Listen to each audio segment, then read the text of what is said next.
Okay, this is an opportunity to look at a great paper by Peter Naur called the theory building view. His position is called the theory building view. Now, it'll take a bit of time, but it's got to be worth it. Really, I'm aiming for the AWS command line interface, but just stopping here will be relevant, I think, because it's been quite influential. I'd rather go sunbathing. You be careful. That's extonic sunlight. Peter Naur, the Danish computer scientist, worked with John Backus to develop Backus-Naur formation, or form, born in 1928 and died in 2016. Oh, come on. They're boarding now. It's no fun if I see it on my own. 4 hours, that's all it'll take. No, that's 4 hours there and 4 hours back. That's like a school trip. Now, this is quite philosophical, this presentation, so if you don't like philosophy, you will not like this. And the paper is called Programming as Theory Building, published in 1985. Now, I'll admit that I can't really appreciate the effect that this had in terms of changing thinking, because I don't know what thinking was about in the programming industry in the 1980s or 90s even. This was before I was born. And so it may be that what's now the wallpaper of the industry and just the way it's now accepted we treat and programmers was actually the result of this paper, and now retrospectively it looks like the paper is just stating the obvious. So with that, I'll just get that out of the way at the beginning, and I'm going to particularly focus on Ryle. So there it is, programming as theory building. Oh, I can't wait. Allons-y. I'm sorry? It's French, but let's go. Fascinating. Headphones for channels 1 to 3. The present discussion is a contribution to the understanding of what programming is. It suggests that programming properly should be regarded as an activity by which the programmers form or achieve certain kind of insight, a theory of the matters at hand. This suggestion is in contrast to what appears to be a more common notion, that programming should be regarded as a production of a program and certain other texts. Now, Naur's article has 8 sections. The introduction, programming and the programmer's knowledge, Ryle's notion of theory, the theory to be built by the programmer, problems and costs of program modifications, program life, death and revival.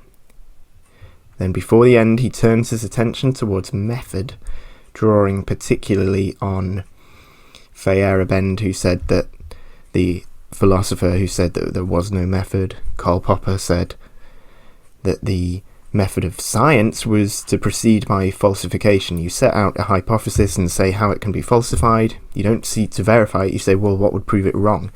And so that's contrasting with Popper, Feyerabend's view, and then the programmer's status is the final section. So 8 sections. Let's just first look at the introduction, where Naur looks at 2 examples to frame the discussion from his own experience. He says the present discussion is a contribution to the understanding of what programming is.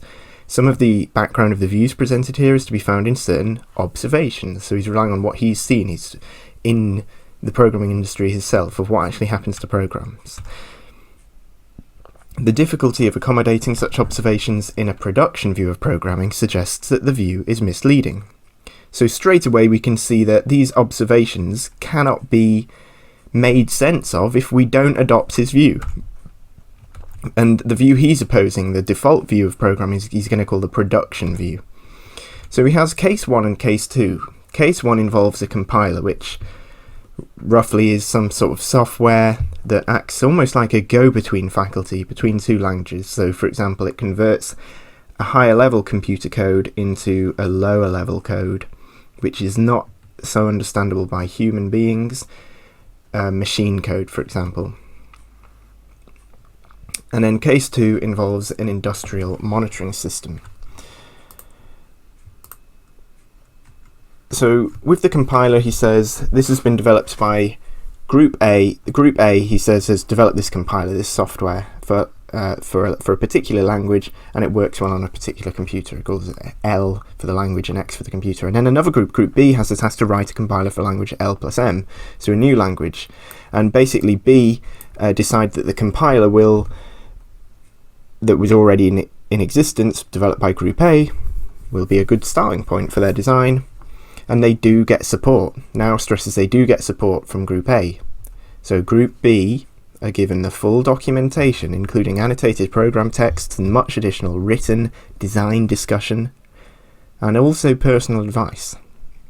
And the arrangement was effective, and Group B managed to develop the compiler they wanted. In the present context, the significant issue is the importance of the personal advice from Group A in the matters that concerned how to implement the extensions to the language. During the design phase, Group B made suggestions for the manner in which the extension should be accommodated and submitted them to Group A. So they were talking to each other, the Group B and Group A. He's not describing complete catastrophe here, but he's saying that in several major cases it turned out that the solutions suggested by Group B were just off kilter a bit. Group A viewed them as just not making use of the facilities, Naur says, that were not only inherent in the structure of the existing compiler, but were discussed at length in its documentation. And Group B put in place patches that, he says, effectively destroyed the power and the simplicity of the original program. Go back to that slide. And then we look at the case 2, the industrial monitoring system. This is slightly different.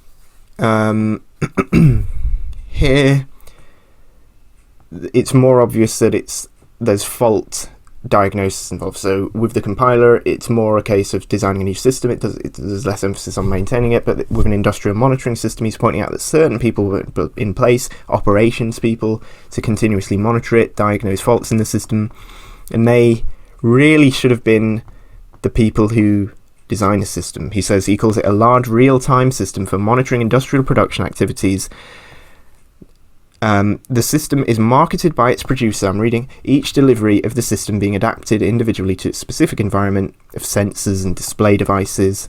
The program is about 200,000 lines of code, and the relevant experience from the way this kind of system is handled concerns the role and manner of work of the group of installation and fault-finding programmers.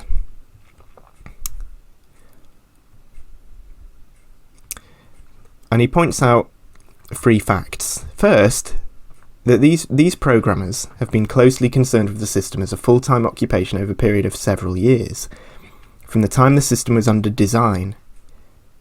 Second, when diagnosing a fault, these programmers rely almost exclusively on their ready knowledge of the system and the annotated program text, and are unable to conceive of any kind of additional documentation that would be useful to them. I think another title for Naur's this paper, 1985 paper, could be Against Documentation.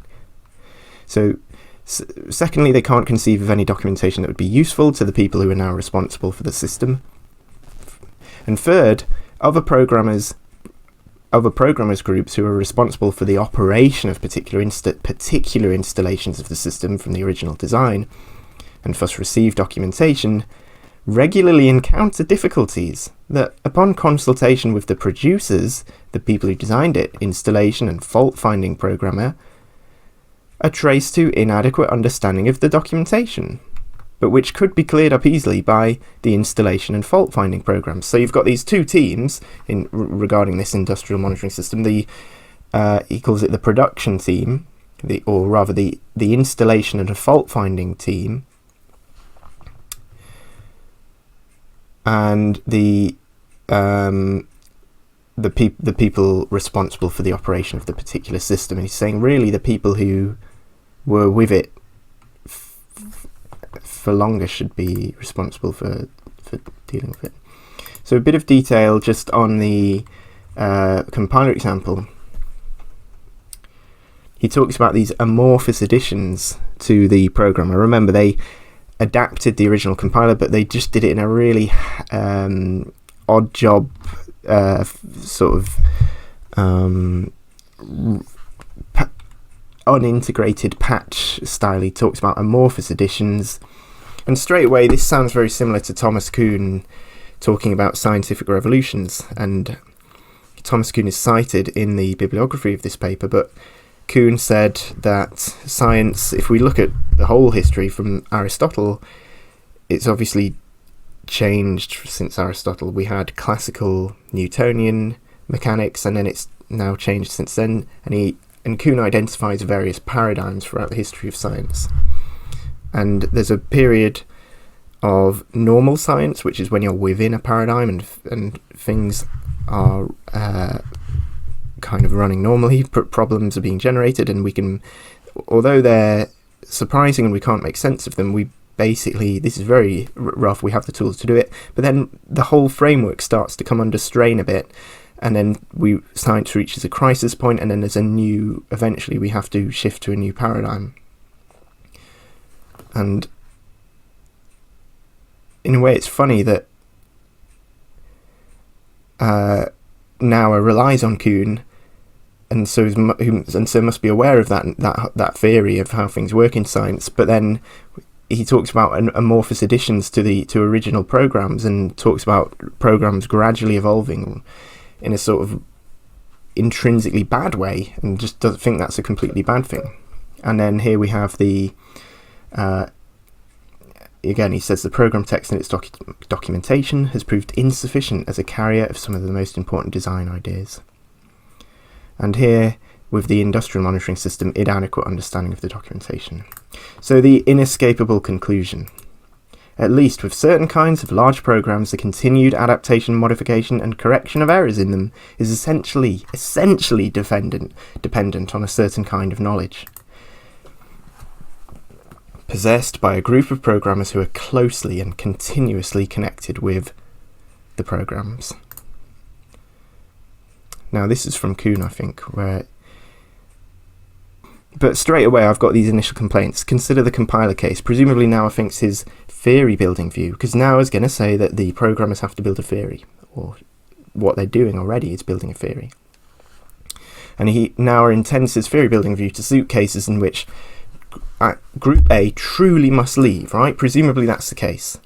Presumably Naur's suggestion is not that Group A continue with their compiler eternally. That's just not the way the world works. People move on from one project to another.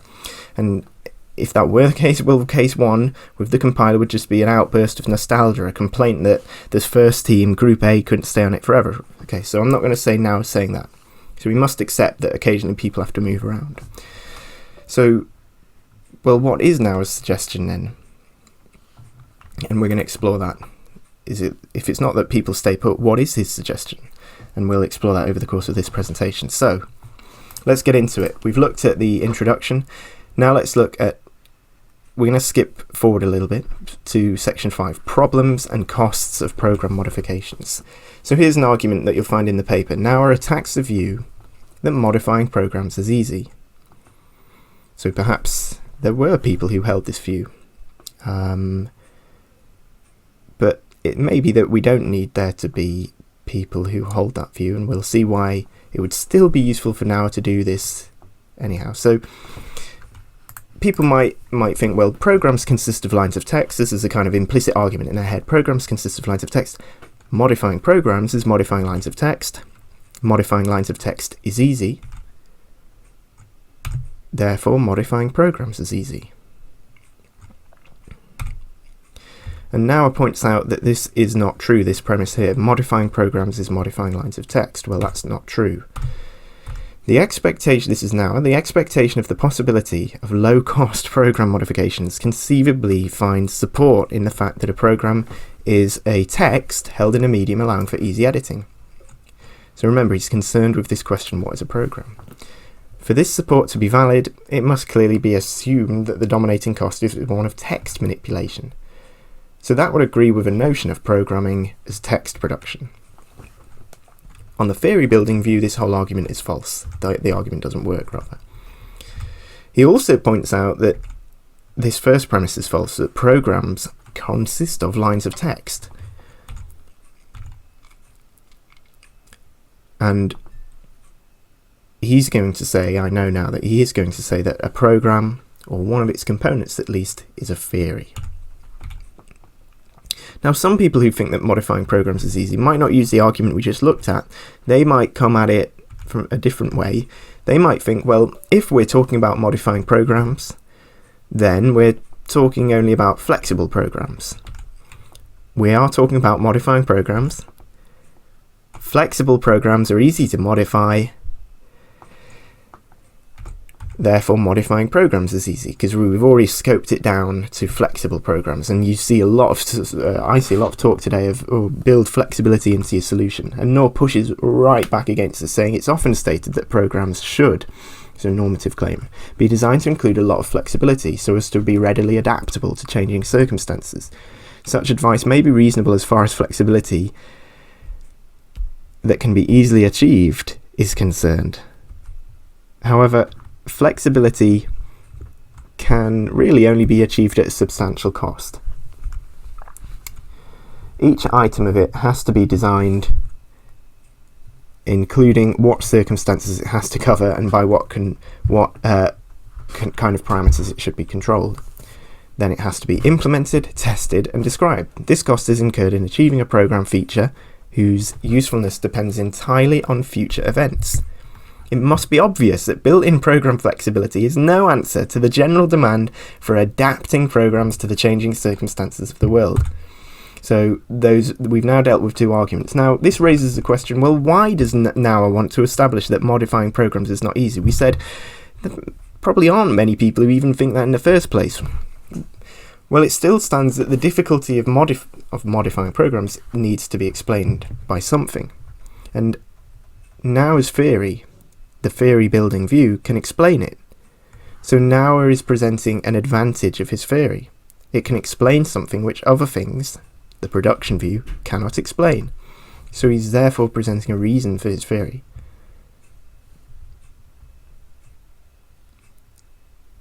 At one point we talk about people who see something that cannot be communicated. This need for a determination of similarity brings out the merit of the theory building view. So we're looking at another reason he gives for the theory building view now. I'm skipping about a bit, I'll admit, in the paper. Indeed, precisely in a determination of similarity, the shortcoming of any view of programming that ignores the central requirement for the direct participation of persons who possess that insight into it becomes evident.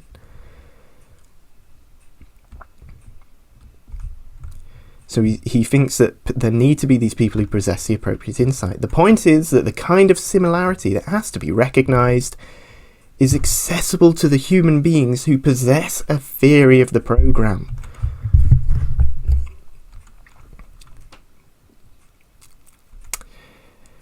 Although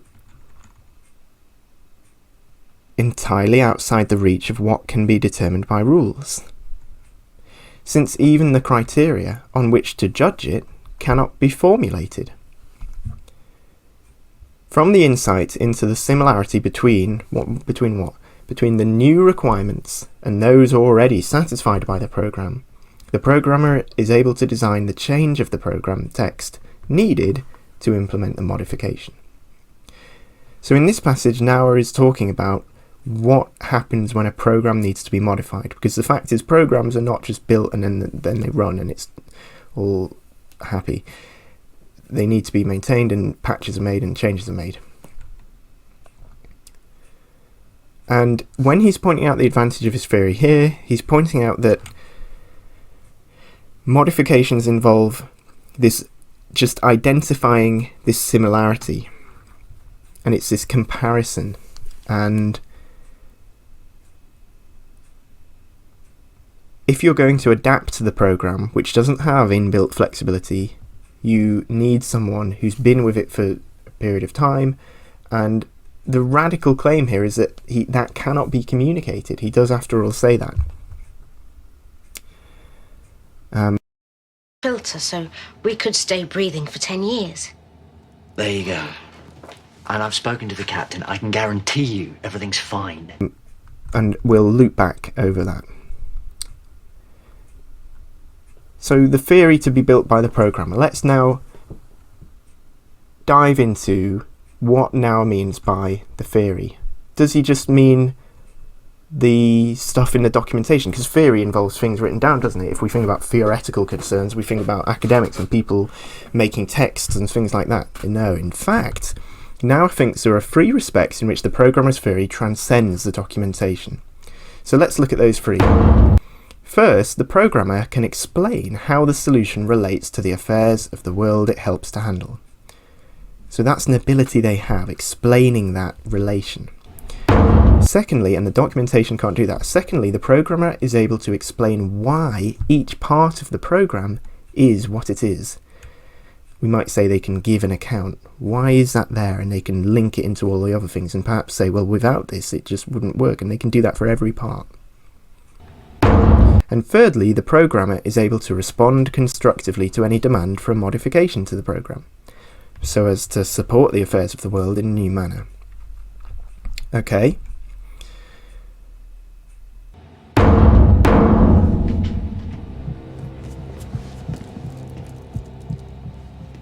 What was that?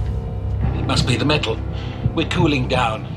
It's just settling. Rocks. Could be rocks falling. What I want to know is how long do we have to sit here?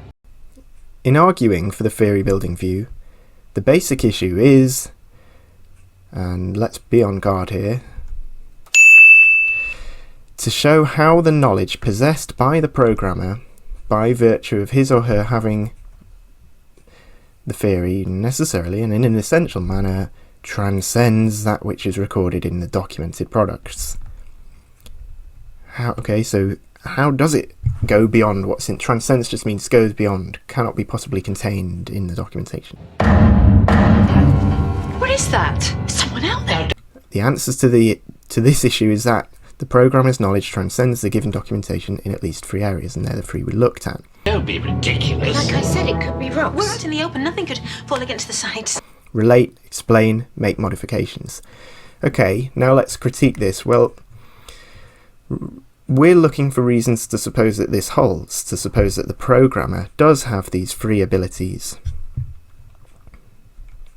That is, we're looking for arguments that the knowledge of the programmer does transcend the documentation. It is true that if the knowledge of the programmer did transcend the documentation, then abilities such as these 3 might not be captured in the documentation. In other words, they're transcended. But we haven't actually been given reasons to suppose that that is true. We've just been given 3 examples of the ways in which knowledge might transcend the documentation. There's no reason to suppose that something leading to these 3 abilities cannot be put into the documentation. What follows from this view from Naur, that the programmer has a theory? How is the programmer supposed to pass along his theory?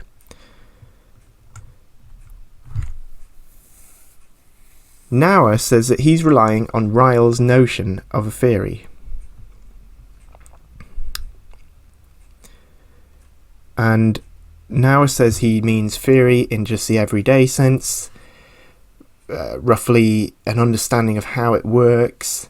He talks about, as we said, matching it to the world. We looked at those 3 abilities already.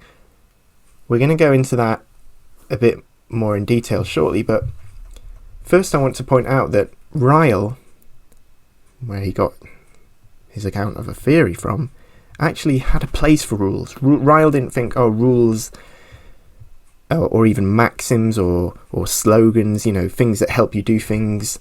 So, for example, if you're exercising, you might have these regulative propositions that you repeat to yourself in your head, and they keep the hands in this position, keep up, or keep going, and not just motivational things, but I don't know, a surgeon saying to himself in his head, dilution is the solution to pollution.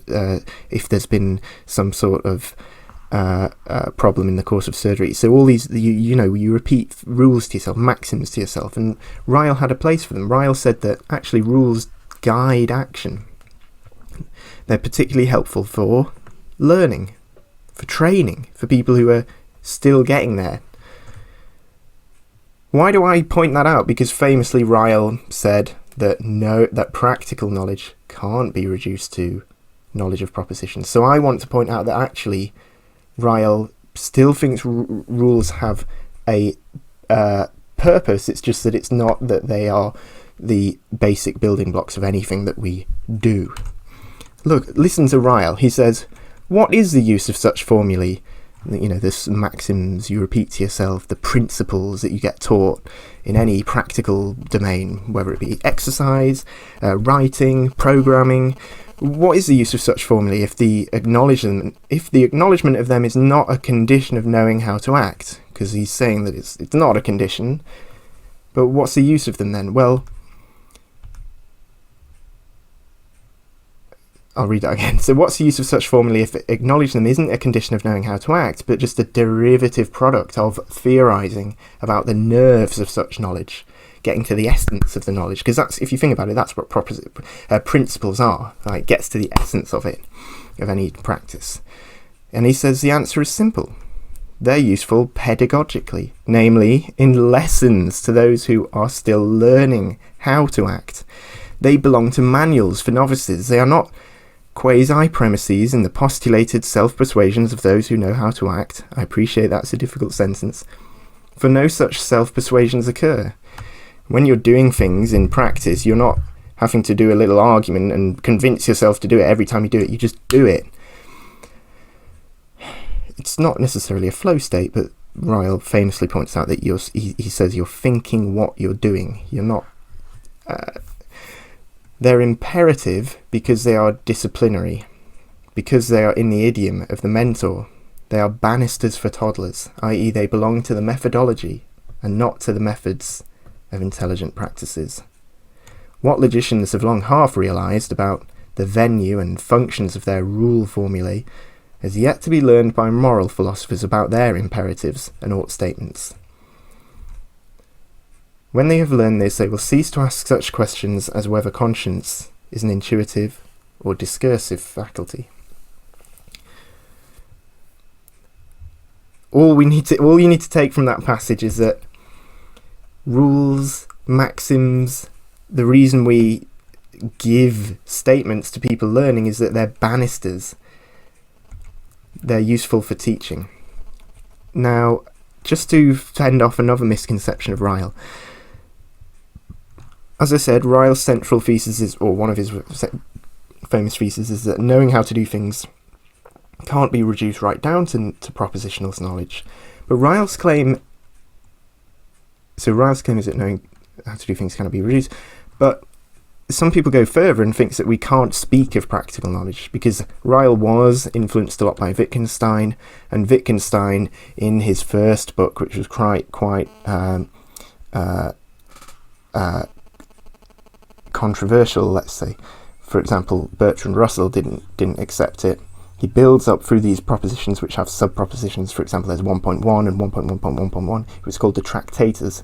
And then in proposition 7, he says, whereof one cannot speak, thereof one must be silent. And it's the distinction between showing things and telling is very important in the Tractators. And so Wittgenstein does come out with that, and that does start to look strange, and not everyone accepts that because it moves into mysticism and so forth.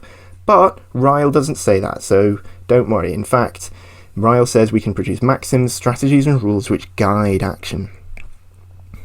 His only point is that doing things well, doing things intelligently, expertly, shrewdly, is not explained by the person contemplating the rule in their head while they do it.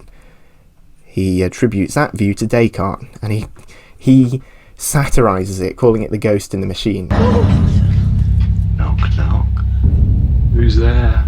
So according to Descartes, we have a body and a mind, a soul, and so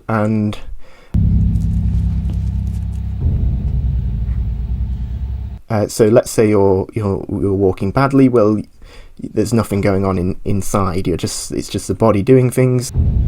Is there something out there? Well, anyone? But then if you're walking well or properly, there's all these propositions being contemplated inside. So there are two acts going on. What the hell is making that noise? I'm sorry, but... Something external and something internal. And that's how we explain doing something well. There's an inner contemplation. So there's two things going on at the same time, the inner contemplation and the external thing. Now, this view of the ghost in the machine comes out again and again in subtle ways. So let's look at Richard Dawkins being accused of thinking of the ghost in the machine by Anthony Kenny, who studied perhaps he wasn't supervised by Ryle, but under Ryle and so forth. So first let's look at what Dawkins says. I mean, there are. How do you tell the difference? Well, there are neurological experiments where people have measured brain states. Yes. Well, I'll just finish because other people may not. Sorry. There are neurological experiments in which people make decisions like just reaching out for a glass, or at some moment you have to reach out, and they think that I think that I take the decision now. But what the experimental results show is that actually the decision was taken some seconds before, because you can tell from the brain states that it's going to happen. Well, I'm not sure what that means, but I think it probably means, or might well mean, that when I think I've taken the decision, when the illusory ghost in me, which I think of myself as me, takes the decision, it has already been taken. One of the things which makes... Okay, so now let's listen to what Anthony Kenny has to say.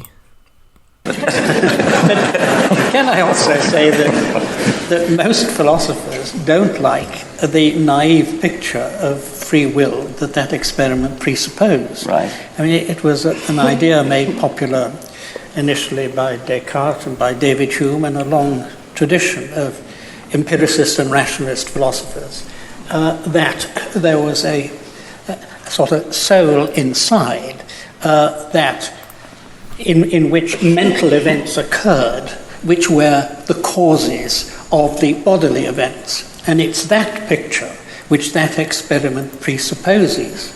But since at least the time of Wittgenstein, Rowan and I both admire, and Gilbert Ryle, who was my teacher here many years ago, it's commonly thought that there are very sound philosophical reasons for denying that is the way things work.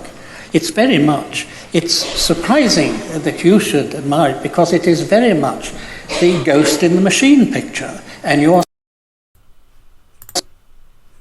saying, the machine works before the ghost does. Whereas I think most philosophers nowadays would think the whole idea of constructing body and mind like that is quite wrong.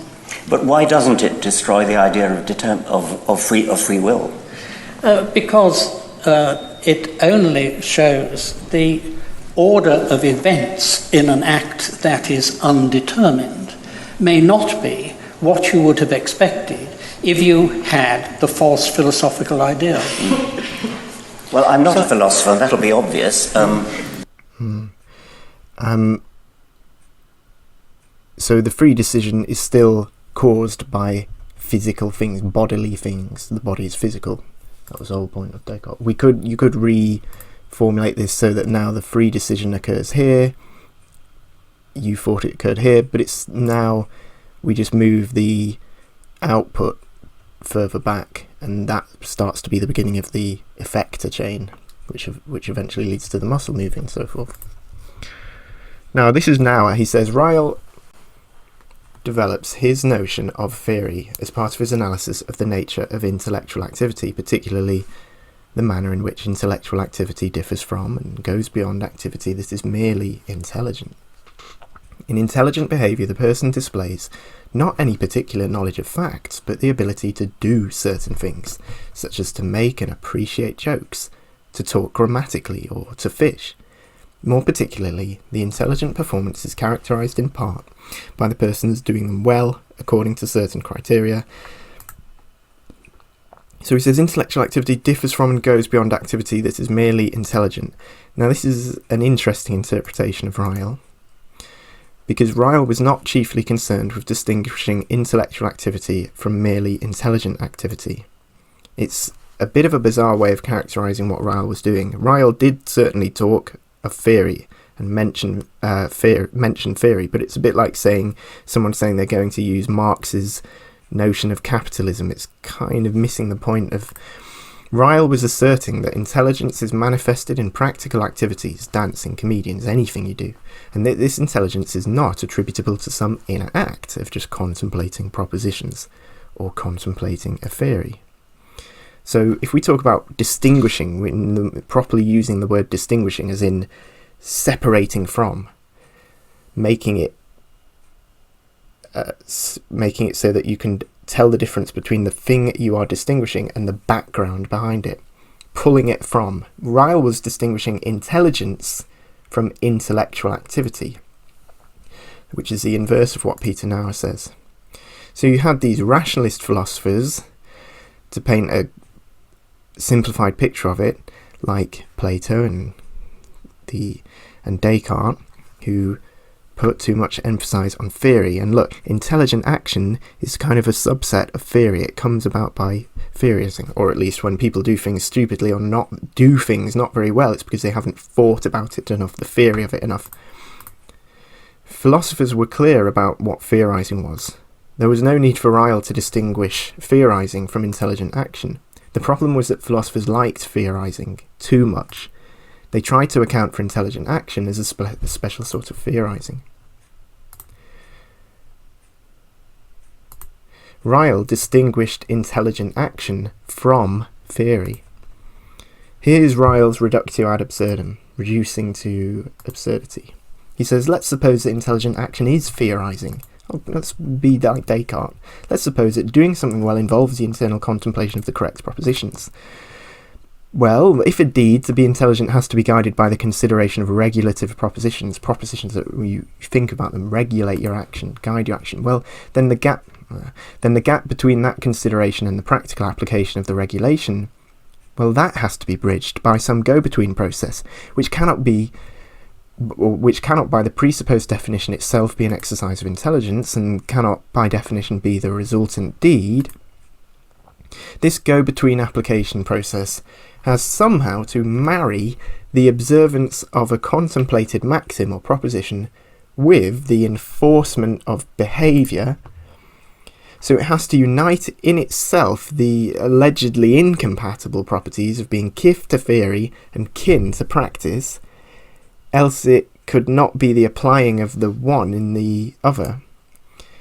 For unlike theory, it must be able to influence action, and unlike impulses, which is pure action, it must be amenable to the regulative propositions.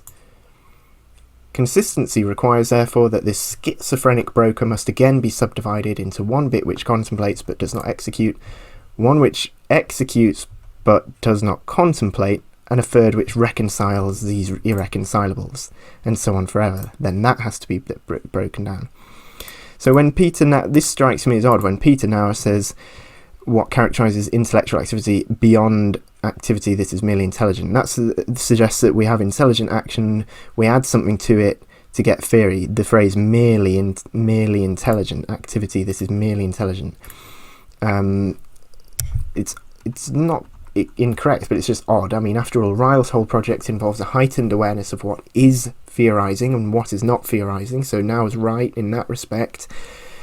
But Ryle's point is that more things than philosophers supposed count as intelligent actions.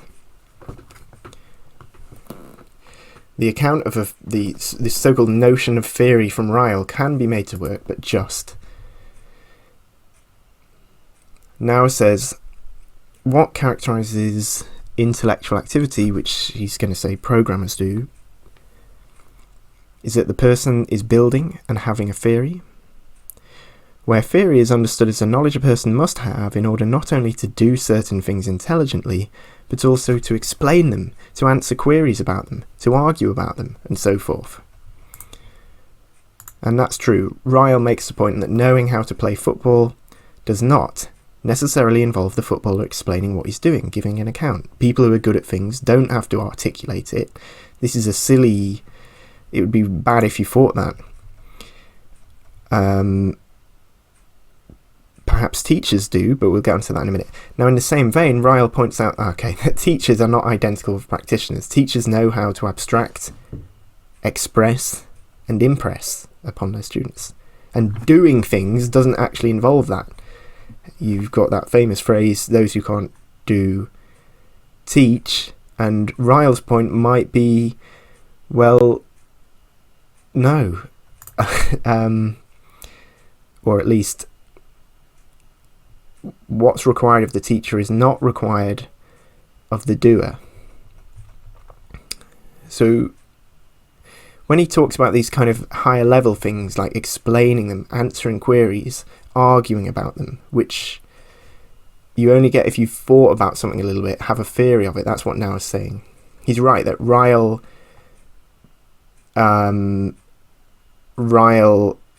is aware that those things are not part of acting intelligently. Right? They can be. Someone can be really good at explaining what they're doing, but they don't have to be. But where I think Naur goes wrong is when he says, and this is being really quite critical, I mean, perhaps unduly, but Ryle says, where theory is understood as the knowledge a person must have in order not only to do certain things, in order to explain. And this is where he just misses the point of Ryle, because to explain something is to do something. Explaining is doing. It's a subset of doing. So to answer queries is to do something as well. So Ryle's argument about the nature of doing things apply to these things, these meta things as well. For Ryle, it goes all the way down. Knowing how to do things is fundamental. Knowing that certain things are the case is not fundamental. Contra Descartes, Plato.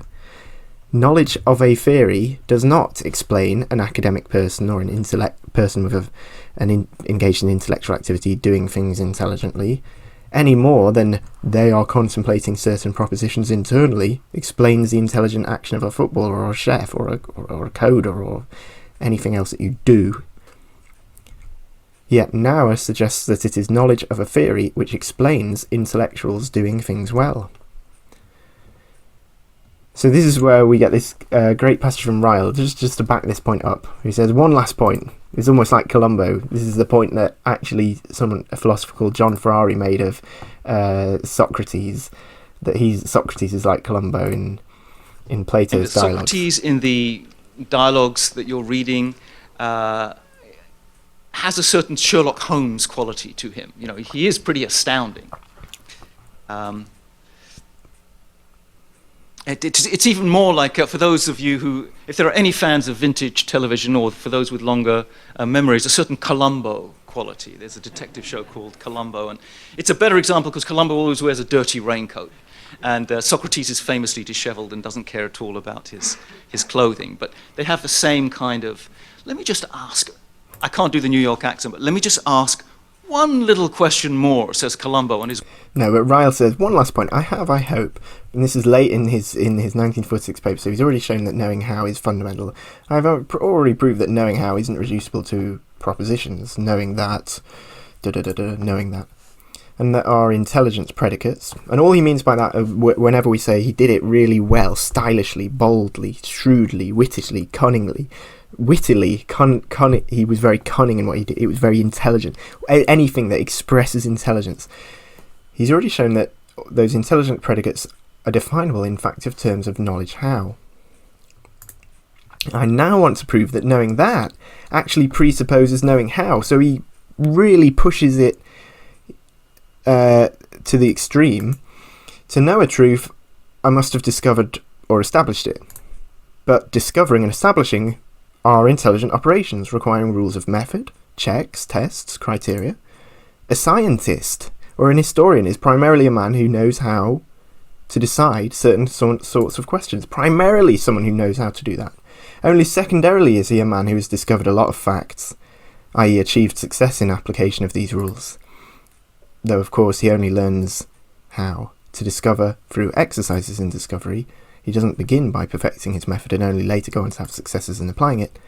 A scientist, that is, the point is primarily a knower how, and only secondarily a knower that.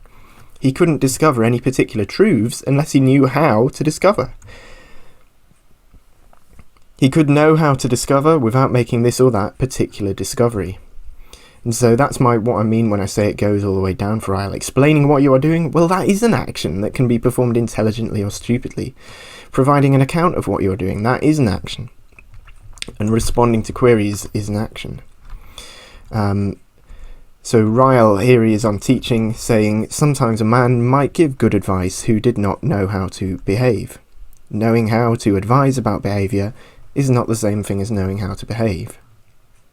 That requires at least 3 extra techniques: ability to abstract, ability to express, and ability to impress.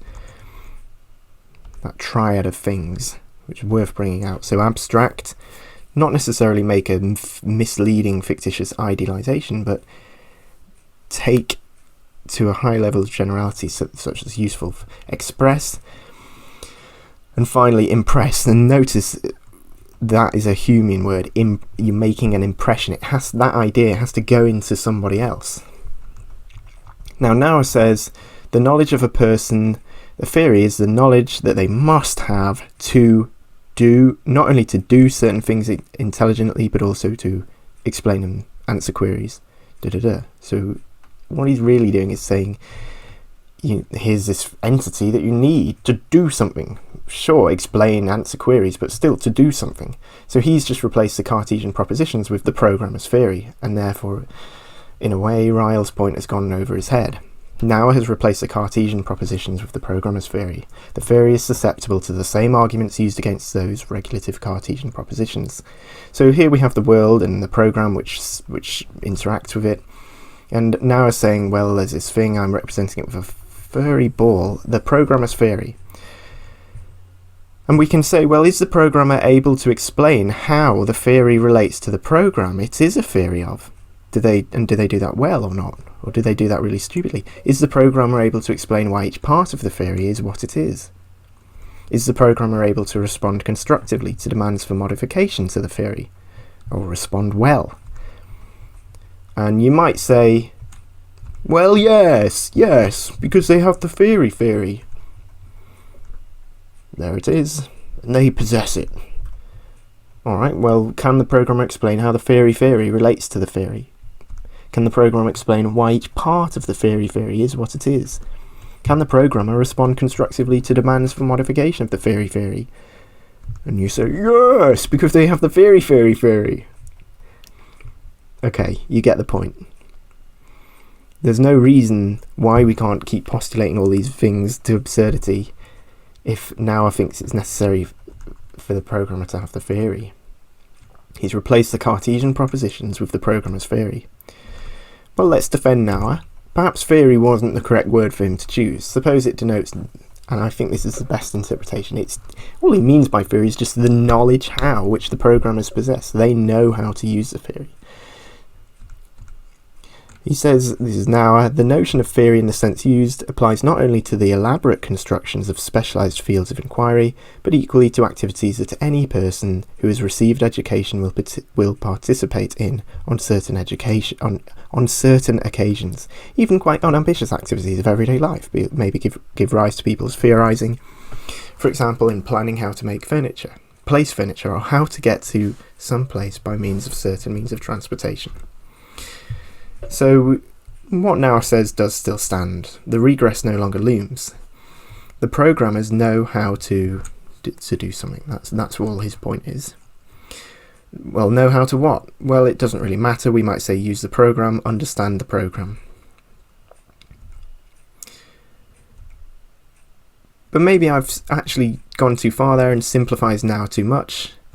Perhaps he really does mean theory. And one reason to suppose that there must be a proper theory, not just them knowing how to do something, is this. The program must persist through time. The program is the theory. It is harder to see how one person knowing how to do something and then another person knowing how to do things later means that a program continues to exist.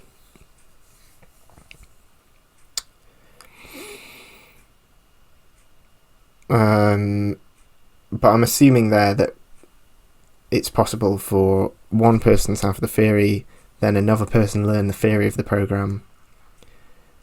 And actually Naur's point is not that. He's actually against learning the theory of a program in a way, which we'll see later. However, for now I'm going to continue to read theory as the knowledge how of the programmer. So we've now looked at the theory to be built by the program and Ryle's notion of theory. We've looked at section 3 and 4. Now let's move on to 6. A main claim of the theory building view of programming is that an essential part of any program, the theory of it, is something that could not conceivably be expressed. Quite a remarkable claim, but is inextricably bound to human beings. It follows that in describing the state of the program, it is important to indicate the extent to which programmers having its theory remain in charge of it. So he's almost making a metaphysical claim about programs. He's making a claim about what programs are. If there's no theory, then it's not a program. Or perhaps if the theory changes, to that extent the program changes. Furthermore, the theory is, partly at least, in human beings. Therefore, if the human beings change, the program changes. That is just the conclusion we have to draw. As a way in which to emphasize this circumstance, one might extend the notion of program building by notions of program life, death, and revival, which we of course usually use for living things. The building of the program is the same as the building of the theory of it, by and in, and literally almost in the team of the programmers, in their brains. During the program life, a programmer team, possessing its theory, remains in active control of the program, and in particular retains control over all modifications. The death of a program happens when the programmer team possessing its theory is dissolved. A dead program may continue to be used for execution in a computer and to produce useful results. The actual state of death becomes visible, though we only sort of know about it when demands for modifications of the program cannot be intelligently answered. Okay, so the death starts to manifest itself. You start to realize, okay, this is actually a dead program because the people in place, it starts to be true that most of the people in place don't know how to modify it. Revival of a program. Revival, okay, so we've done birth, death. Revival of a program is the rebuilding of its theory by a new programmer team. So the death of a program. A slight tension lurks here. On the one hand, the program is present. Okay, when he says the death of a program happens when the programming team is dissolved. So the program is present but dead. On the other hand, the program lacks its theory because the people have gone and the people are the theory. And this means it's not a program, because remember, this is a claim about what programs are. So the program is absent. So is the program present or not when the team disbands? Well, I'd say that Naur would say that the program is absent.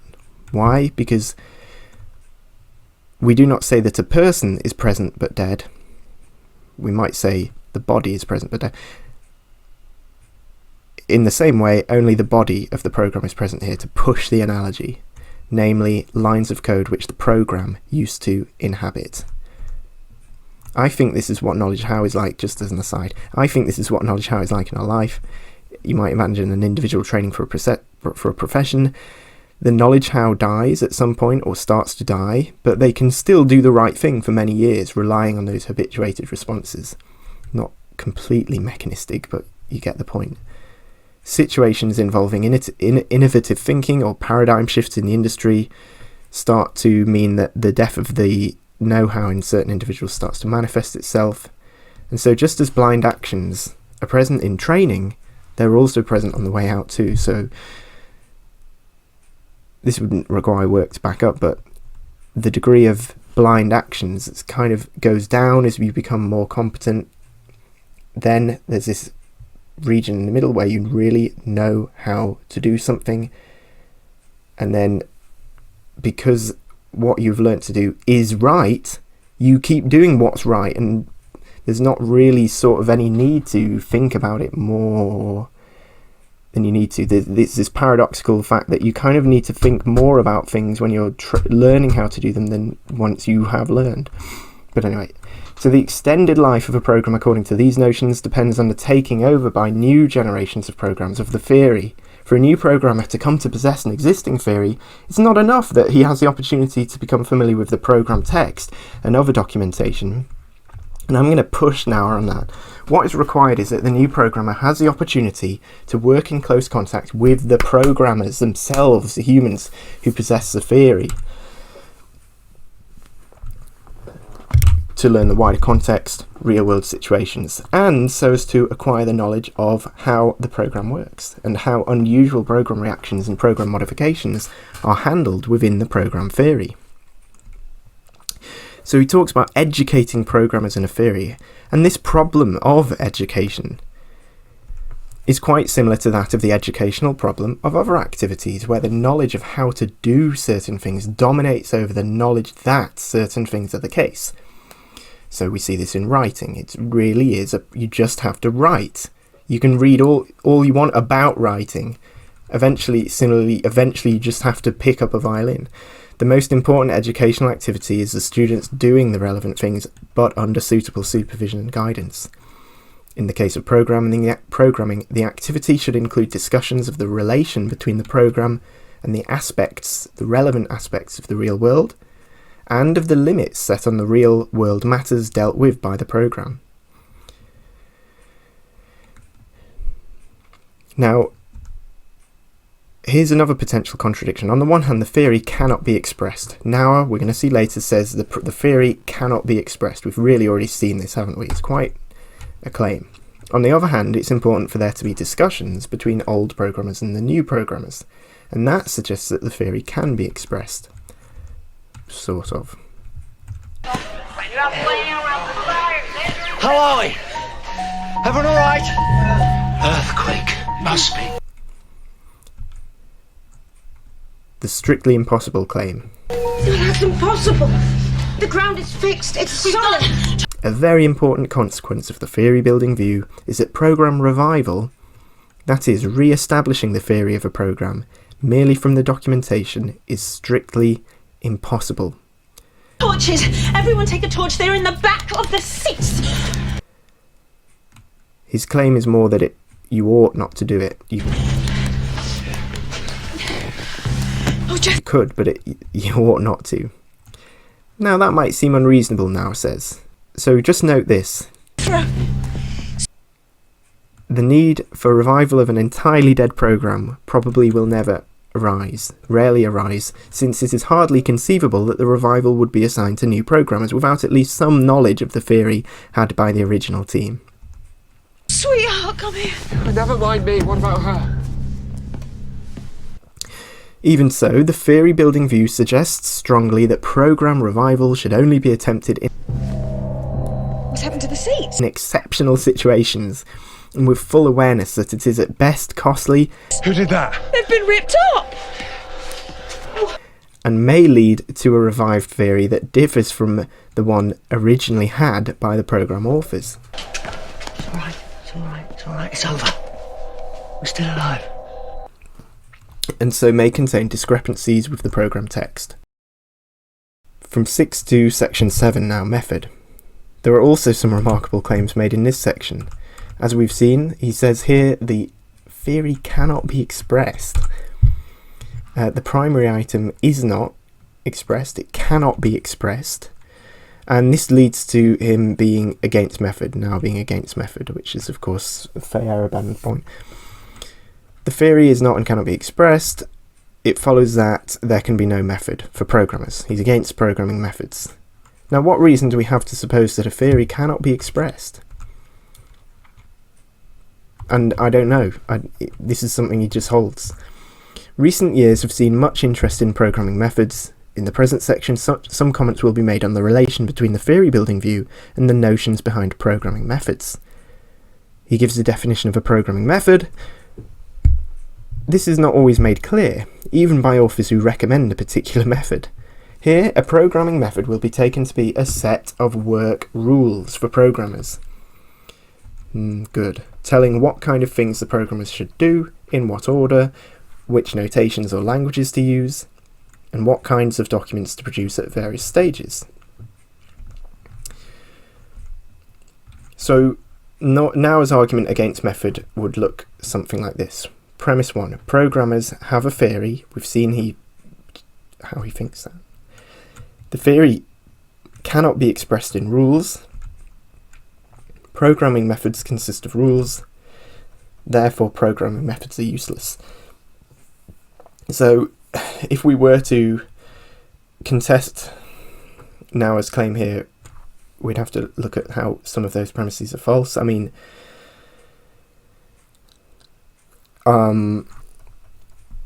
you could... it's not necessarily true, I don't think, that premise 2 is true. Why can't the theory be expressed in rules? And also, are you sure that all these people with programming methods do... Are they just producing sets of rules? But I'd go down the route of saying, fine, it is sets of rules, but they may be often more rules that are intended to guide, to act as banisters or handrails. And it's well known that the rule, it's not like a recipe, a procedure that you can follow to produce a result. Okay. What exactly is Naur's claim? Let's have a go. It's impossible for a programmer who possesses a theory to express a theory. Okay. High, low, is that about right? Bit of adjustment. Okay. That it's impossible for a programmer who possesses a theory to teach it to a new programmer. Near, bad, close? No, bit alright, bit down a bit. Okay. He does occasionally say that that's possible. Okay, because he talks about the need for discussions. Okay, it's impossible for a new programmer to learn the theory of a program. See, we've kind of switched it subtly there, the perspective. So it's not that teaching is impossible, but learning the theory of a program is impossible. Is that better? No, a bit more? Okay, it's impossible for a new programmer to learn the theory of a program only from the documentation. Yes, that's more like it. It's impractical, I think, would have to be, if we really push this claim. But for emphasis, he just says it's impossible. But if we were being really... I think it's something like that. Formulation 3, it's impossible for a new programmer to learn the theory of a program. I don't think Naur would hold that. He's hopeful about education of a program. He does explicitly say that he says it's strictly impossible, the strictly impossible claim, so that one about documentation. And I think he's making a point to parallel Ryle's here. Strictly following the documentation is no guarantee of using the program intelligently. Just as Ryle pointed out that following a recipe is no guarantee of cooking well, consider Ryle's chess player. We'll look at that in a minute. We cannot reduce knowledge how to maxims or principles. So this is Ryle arguing for his position on the supremacy of knowing how to do things. Consider first our use of the various intelligence predicates, namely wise, logical, sensible, prudent, cunning, skillful, scrupulous, tasteful, witty, with their converses, unwise, illogical, silly, stupid. What facts or sort of facts are known to the sensible which are not known to the silly? I mean, what truths does the clever chess player know which would be news to his stupid opponent? Obviously there is no such truth or set of truths which we could say, if only the stupid player had been informed of them, then he'd be a clever chess player. Or when once he had been apprised of these truths, he would play well.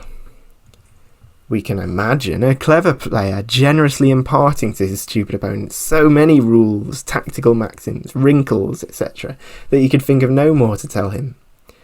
His opponent might accept them, he might memorise them all, and be able to recite them. Yet he might still play chess stupidly, that is, be unable intelligently to apply the maxims. However, so Naur would say the same thing, but swap out chess maxims for documentation for the program.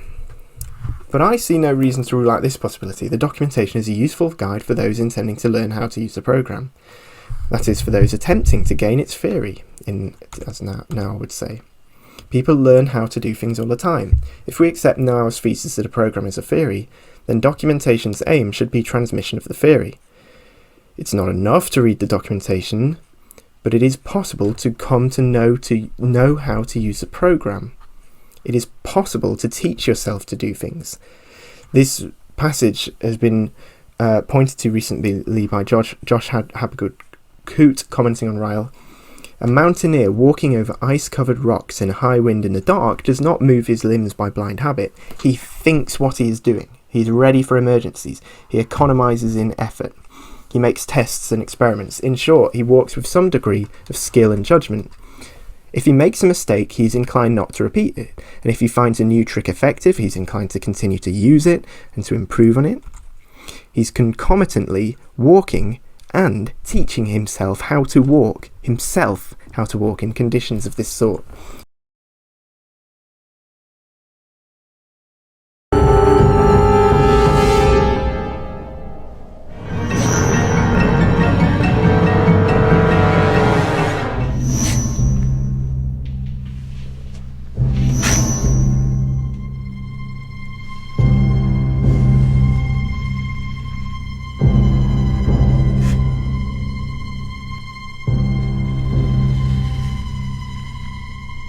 Sky? Sky? Are you alright? Are you alright? Are you hurt? Are you hurt? You don't have to talk. You don't have to talk. I'm trying to help. I'm trying to help. My name's the Doctor. My name's the Doctor. Okay, can you stop? Okay, can you stop? Why can't new programmers teach themselves how to use a program? Why not now? But Naur really does want the original programmers in the picture. His position seems to be this: the programmers, the human being, have something to communicate, something that is which cannot be communicated in words, of course, and that's his radical claim. Naur also wants to point out, I think, that there's something about the fact that programmers work with computers, especially input-output machines, that makes it tempting to suppose that the value contributed by the programmer consists solely in the lines of text produced. Naur says this is far too narrow a view of where the value lies. This isn't funny. Shh. All of you. My name's Jethro. My name's Jethro. Jethro, leave it. Just shut up. Jethro, leave it. Just shut up.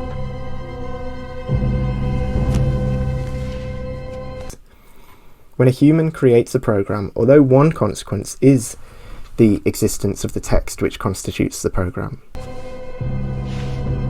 Why are you repeating? Why are you repeating? Another consequence is there is now an individual in the world disposed to fix its errors. What is that, learning? What is that, learning? There is an individual with an intelligent capacity to modify the program, Copying? to explain it to others, and so on.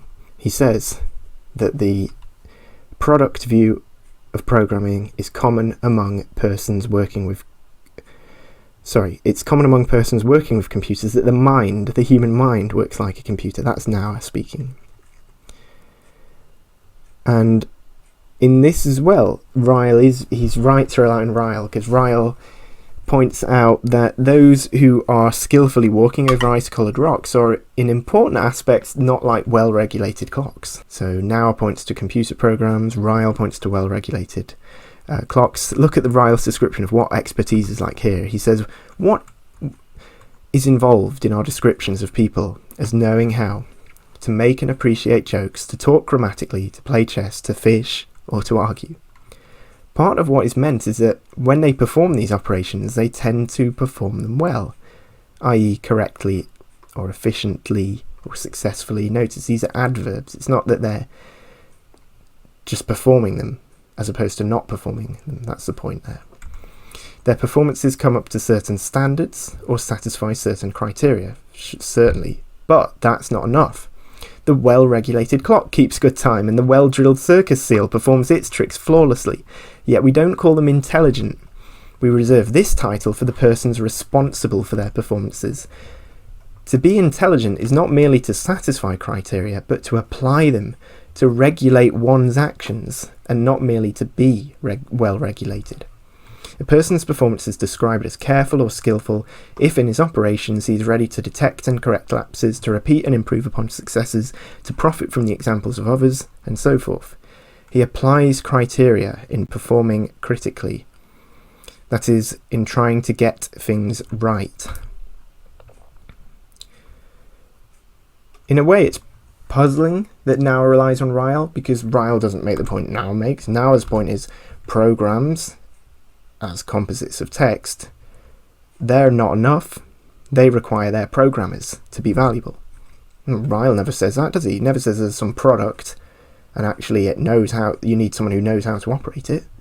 Ryle's talking about knowledge and how practical knowledge isn't just propositional knowledge. So why does Naur rely on Ryle? Naur seems to rely on Ryle because Ryle provides a conception of knowing how, and Naur is claiming that programmers require someone who knows how to use them. That said, there are some extremely intriguing interactions to be explored here, almost recursive things. For example, Ryle's point is that propositions are insufficient for excellent performance. Think back to the dumb chess player example. Well, a program consists of lines of text. A program might be considered a long conjunction of propositions. So this is a nice mirror.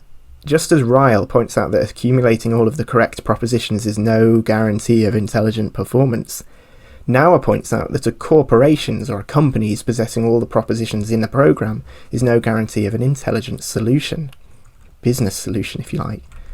The corporation must possess the individuals who know how to use the program. Those who have its theory, as Naur would say. Ironically, Naur's point can never be that knowing how to use a program consists in having knowledge of the program. Why not? That would be, you see, that would be an answer to what makes a good programmer. They have knowledge of the program. But Naur's concern is what is a good program. Okay, if Naur said that, Naur would be saying that doing X consists in considering the program, where this program is a set of propositions, and as we've said, that would make Naur a Cartesian dualist, the very thing Ryle detests.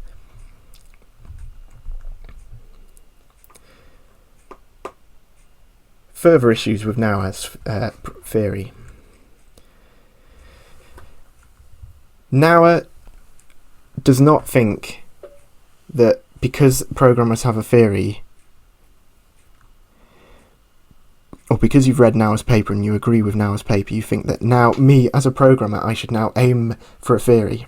That is not, or when I'm looking at some other program, I should try to learn its theory. Weirdly, that is not what Naur suggests at all. He thinks that's really stupid, because he thinks it'll take too long and you should solve the problem afresh. He says, look, discard the old program text and solve the problem afresh. Okay, but that's a bit of a problematic thing. I mean, some things clearly are worth reviving. All we need to imagine a case is a case as a counterexample in which I can be certain that the program's solution to the problem will be worth the effort of recovering and reviving the theory, because, for example, I know that they spent longer than it on the program. They spent longer on it than I could ever be able to spend on it, even though, and all this situation needs to involve is this, even though I know that it will be a bit laborious for me to reconstruct the theory of the program from the documentation and the program itself, that length of time will still be less than it will be still worth it than me reconstructing the theory, because I know that I won't have time, or I don't have the intelligence to construct a theory that will be as good as the person, perhaps even with the caliber of the person who created it. Okay, so Naur's point is this: the chances of it being worth it are in practice low. That will be his point. But it's worth pointing out that there are good problems and bad problems, and it is worth it sometimes. And also note, I've just said that it may be laziness that actually prompts people to revive programs. Don't think that it's laziness that means that people use the theory of the old program. Okay, and that's the end, really. Finally, just some influences on Naur. The bibliography. Floyd, Christian Floyd, a German computer scientist. This is the work that is in the bibliography. I believe Floyd did work that was the part of the predecessor to agile methodologies. Originally a mathematician, a thesis in 1966 relates to ring theory, I believe, a branch of abstract algebra.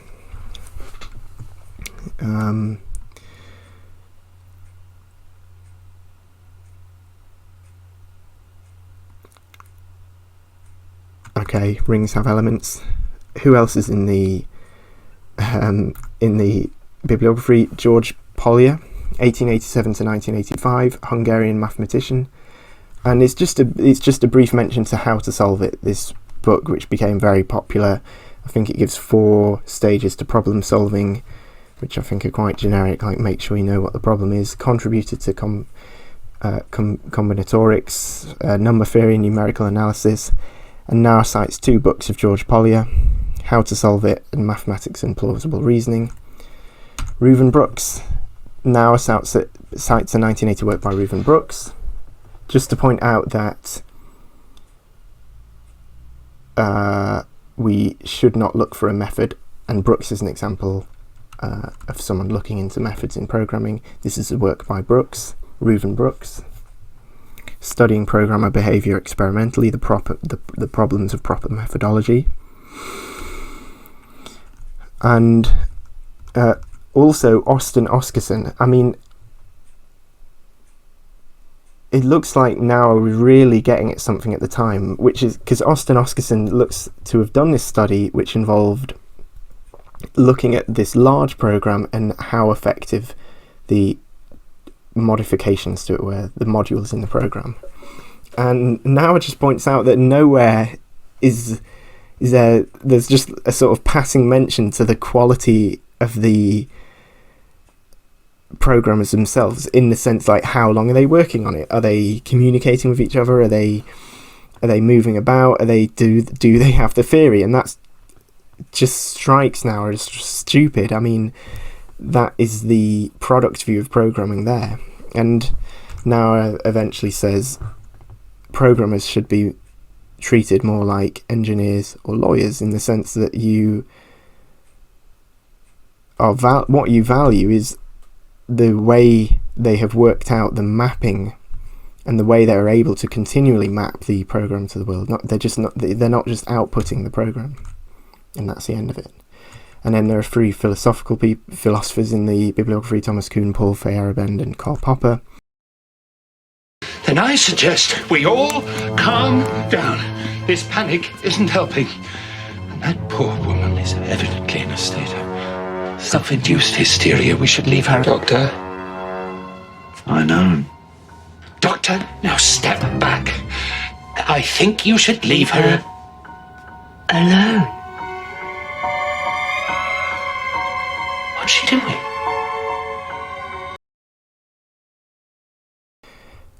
And so finally now, some issues with Naur's view. I've got 5 here. So 1, it results in a contradiction.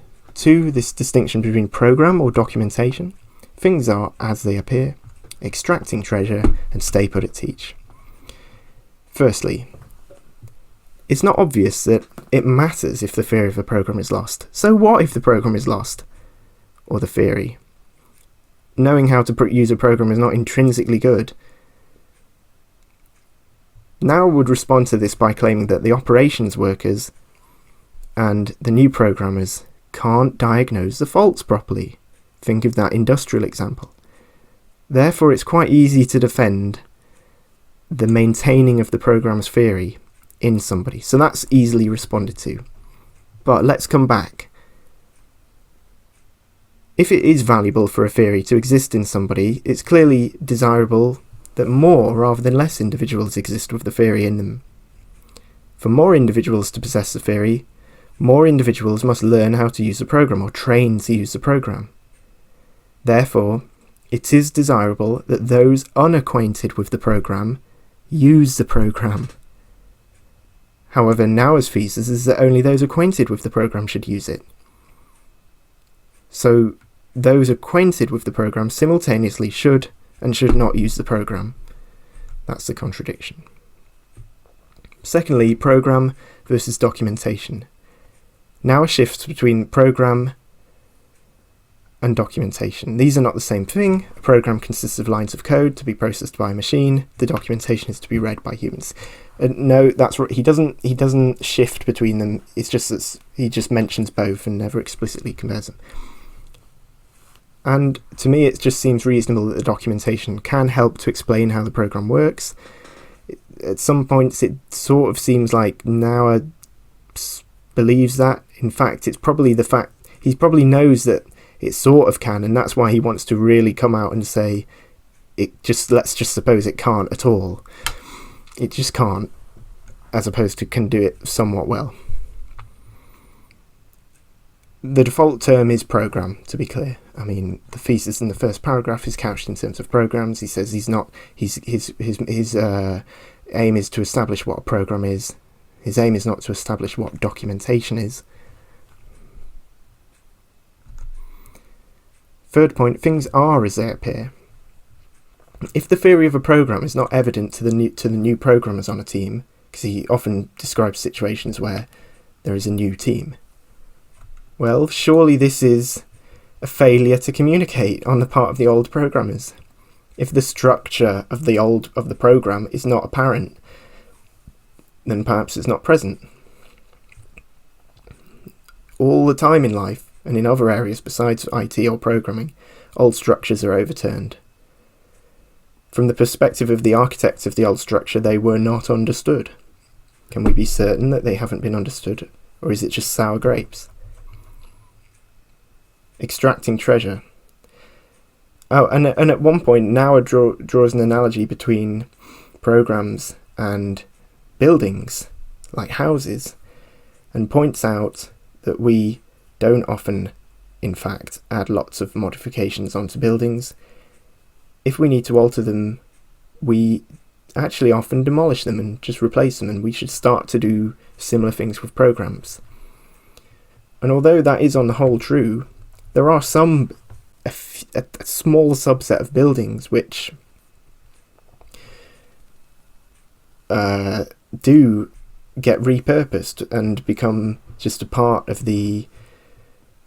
Anyway, so finally, for extracting treasure, presumably Naur accepts that better solutions and worse solutions exist. It's conceivable that reconstructing a solution from the documentation will be worthwhile. For example, because the reconstructor knows that the original solution creators had much more time and intelligence that he himself or she herself will ever have. Therefore, they know, has a truly well-justified belief. Let's suppose they know, that reconstructing the solution will be valuable. And what would Naur say to that? 5. Stay put or teach. Does Naur want old programmers to stay put or to teach their theory? It's not clear what he actually wants us to do to respond to his paper. Or is the exhortation for new programmers to make more an effort to learn how?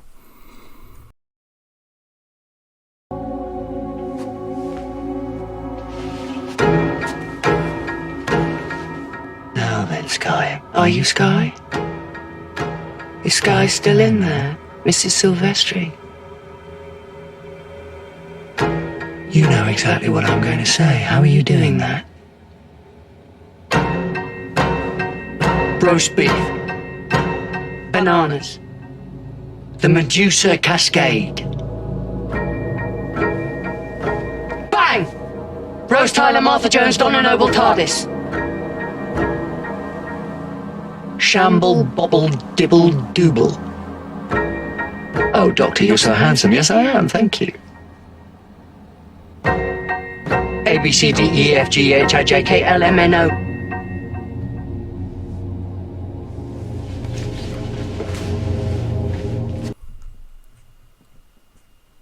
Let's now try and dig deeper and work out what Naur's position should be. So we're doing a kind of reconstruction here. So let's strengthen Naur's part. Is a program as a product? And I'll admit we do get into some quite nitty philosophical stuff in a later bit, but is a program as a product akin to a skilled individual? Is he saying the program has intelligent capacities?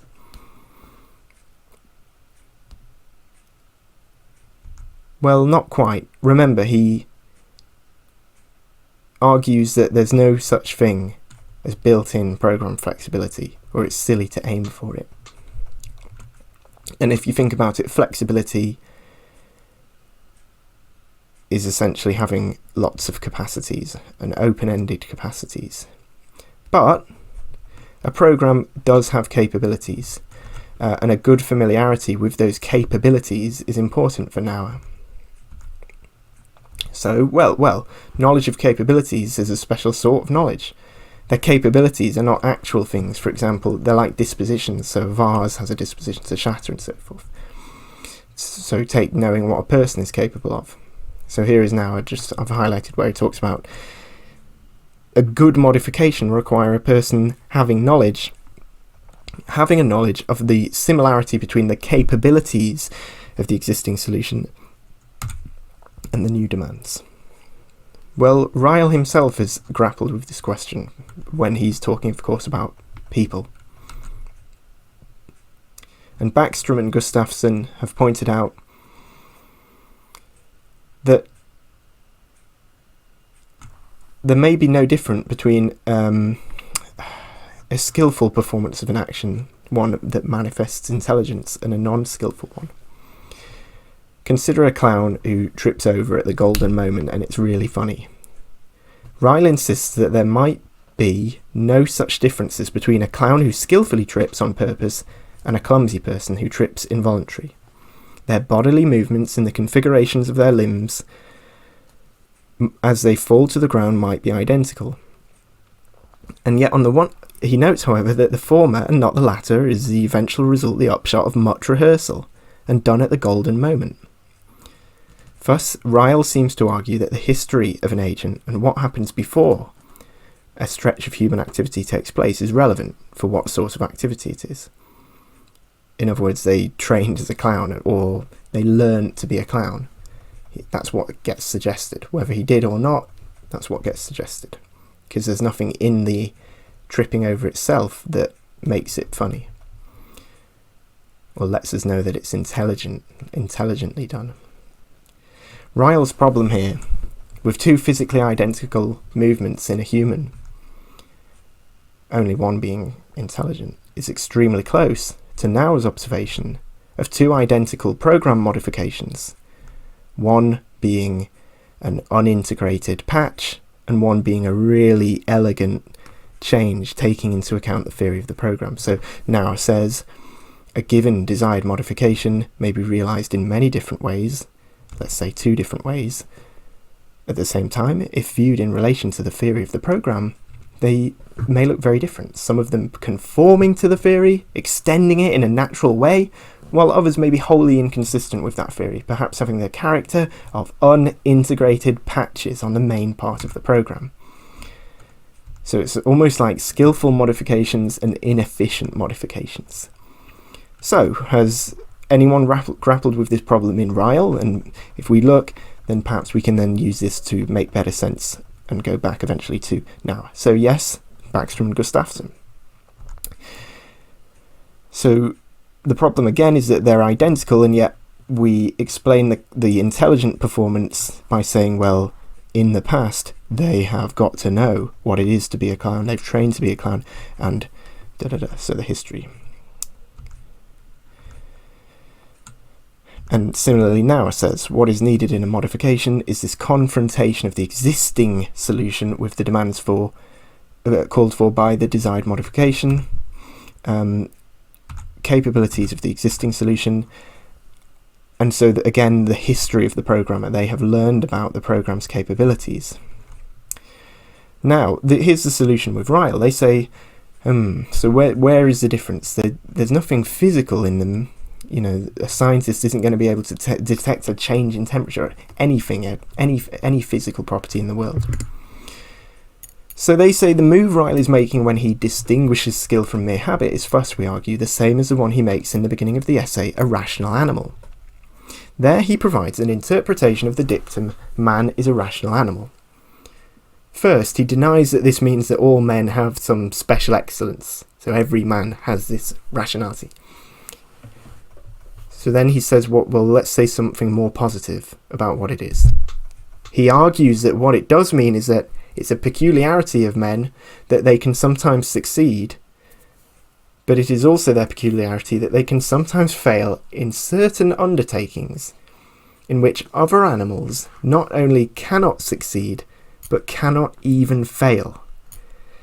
Thus, to point out that we are often not as clever as we would like to think, as we think we are, is not to provide evidence that man is not a rational animal. To the contrary, it is to show that the dictum is true, since it's against the background of its truth that it makes sense to say that we often make trivial mistakes. Man is a rational animal is thus a formal characterization, and so, we argue, is skill as opposed to mere habit is learned. So these two authors here are trying to make sense of what Ryle meant when he said skill as opposed to mere habit, like drill, doing things automatically, is learned, because he said skill is learned.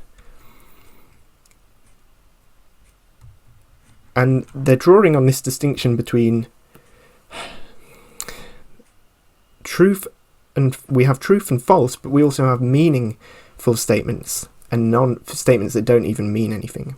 In the previous presentation we looked at Ayer and the logical positivists who said that unfortunately quite a lot of stuff didn't even have significance. It didn't even mean anything. To say that certain things are beautiful or wrong or right, that murder is wrong, it doesn't even mean anything. It's not false.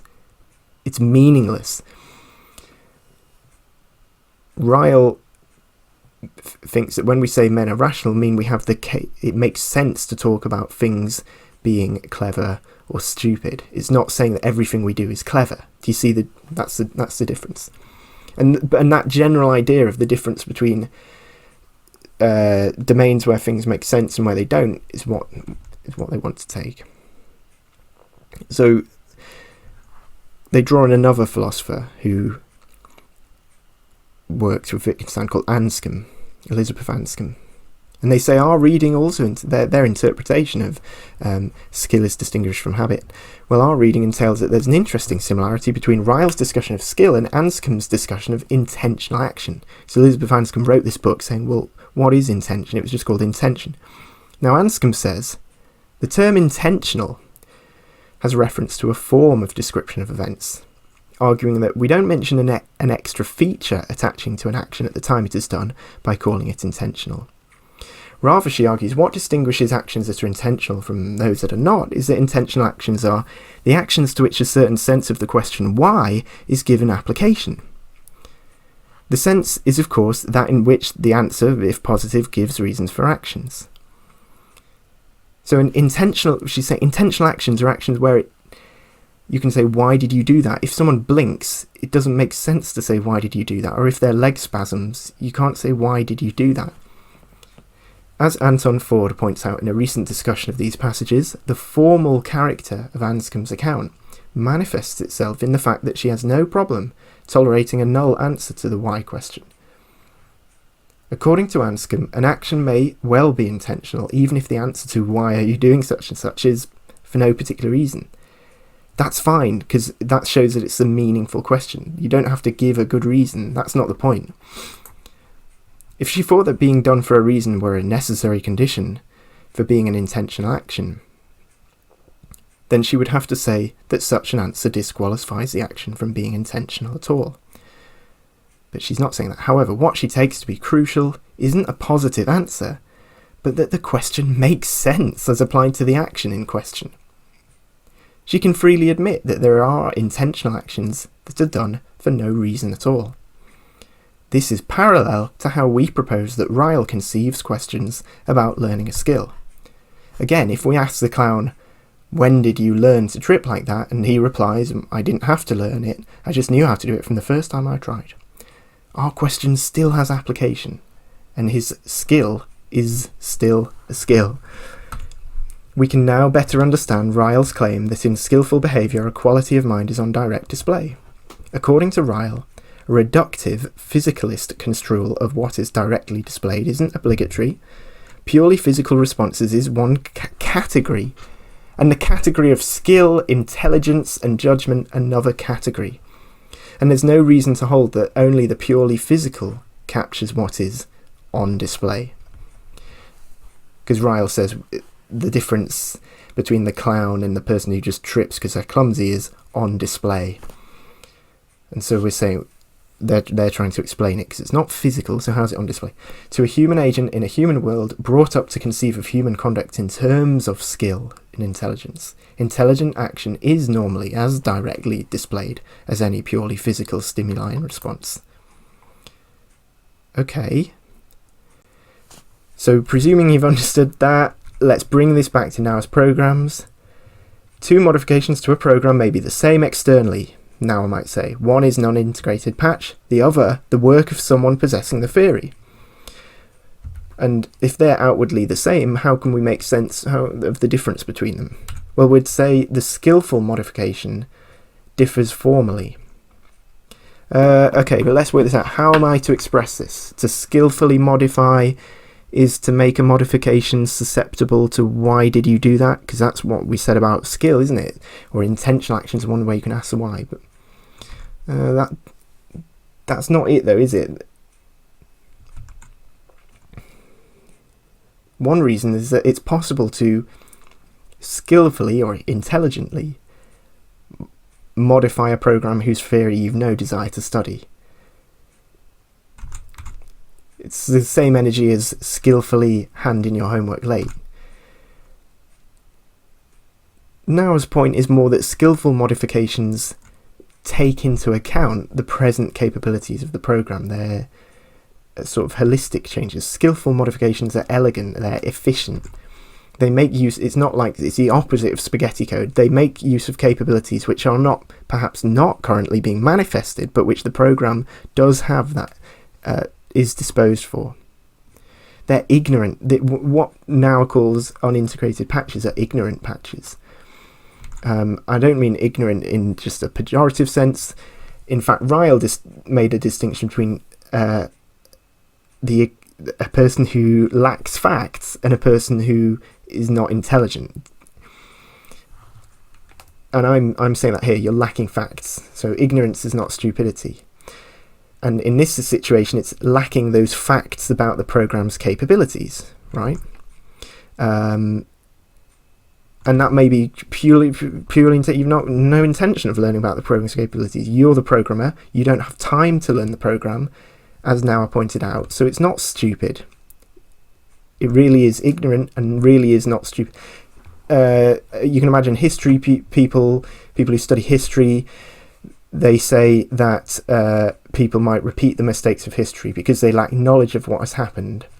What they propose in the present isn't novel. It's not smooth in that way. But unintegrated patching can be done stupidly or intelligently. A person can be decidedly ignorant of the program's theory, and they can make an unintegrated patch well, shrewdly. They know perfectly well that they're making an unintegrated patch. If you can make an unintegrated patch intelligently, in what sense is an unintegrated patch stupid? Because it's clearly something stupid about it. Well, the answer is that it produces an incoherent program. An incoherent program overall, a program which doesn't know itself. Consider this car, which I'll just call it a skateboard, that they've put under the axle, which presumably just about works. The person who put the trolley under the front axle isn't necessarily stupid, because they may be fleeing, let's suppose, from a war-torn country. There are no tyres available, there are no car mechanics contactable, so it's very intelligent. But stupidity would be apparent in somebody who assigned a child to fix this car over a car mechanic who had the tyres in a country where there are car mechanics and tyres. Suddenly it becomes stupid. And so the consequences of this are that when we talk about unintegrated patches, what they manifest are the stupidity of the person who employed the programmer. It's a dumb decision on the part of the person who assigned a programmer to the job, who in fact, or to the task at hand, performing patches, maintaining it, whatever, who lacks the theory of the program. That's where it goes back to. And so I conclude that Naur's paper is directed at this particular group of individuals, the people who put programmers in place. If you have to make a patch and you don't have the resources or time to learn the theory of the program, the conclusion is not to learn the theory of the program. And in fact, Naur's thesis doesn't really have much action guidance for you, as weird as that may sound, given that you're a programmer. So let's attempt again to formulate a skillful patch again. To skillfully modify is to be able to answer the question, why is it your responsibility? Okay, so where that means, why has your employer made you responsible for patching? And I suggest Naur thinks, Naur wants this to have a meaningful answer. Okay, this shouldn't be completely meaningless. And just like with intentional action, you can occasionally say, I didn't really have a meaning, I didn't really have a reason for it. That's fine. At least it makes sense to ask, why did you do it? Well, similarly here, it's okay if the answer is occasionally because I'm just naturally good at patching, or there is no reason, but hopefully the answer is because I know how to use the program. I have the theory of the program. So that was Naur's 1985 paper.